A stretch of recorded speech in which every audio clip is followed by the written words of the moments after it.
اور تیسری بات نبی علیہ الصلاۃ والسلام نے یہ بات ارشاد فرمائی کہ اگر تم فتنوں سے نجات چاہتے ہو، فرمایا وب کی اعلیٰ خطیئتک، تم اپنی خطاؤں کے اوپر رو اللہ کے سامنے۔ اب ہم میں سے کون ہے جو یہ بات کرے کہ میرے اندر کوئی خطا نہیں، میں عیبوں سے پاک ہوں، میں گناہوں سے پاک ہوں؟ ہر انسان جو ہے وہ خطا کار ہے۔ آپ دیکھیں حضرت ہمارے جد امجد حضرت آدم علیہ السلام سے بھول ہوئی، انہوں نے وہ پھل کھا لیا جس سے منع کیا گیا تھا، لیکن اس کے بعد کتابوں میں لکھا ہے کم از کم 300 سال تک وہ اللہ کے سامنے روتے رہے، ربنا ظلمنا انفسنا وان لم تغفر لنا وترحمنا لنکونن من الخاسرین۔ آج ہم اتنے بڑے بڑے گناہ کر لیتے ہیں اور ہمیں رونا تک نہیں آتا، ہمیں پتہ ہی نہیں رونا کہتے کس کو ہے۔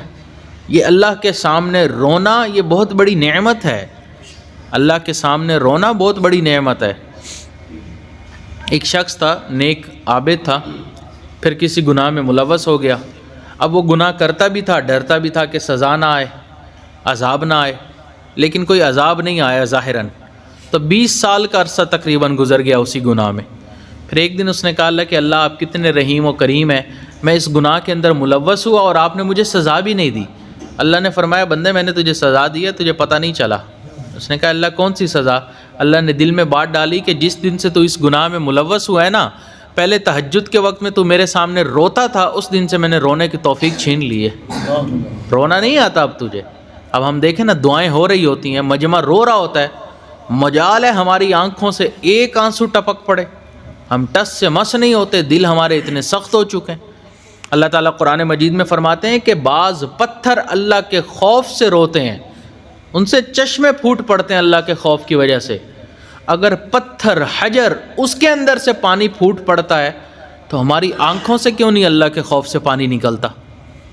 تو اس لیے وب کی اعلیٰ خطیئتک، اپنی خطاؤں پر ہمیں رونا چاہیے اللہ کے سامنے۔ ایک شاعر کہتے ہیں، فرماتے ہیں پنجابی شعر کے، جیڑا لطف ہے روون اندر او وچ بیان نہ آوے، رونا دل دی میل اتارے نالے رٹھڑے یار مناوے، تے یاد خدا وچ روون والا کدی دوزخ وچ نہ جاوے۔ تو جو اللہ کی یاد میں رونے والے ہوتے ہیں نا، پھر اللہ تعالیٰ ان کو دوزخ میں نہیں ڈالتے۔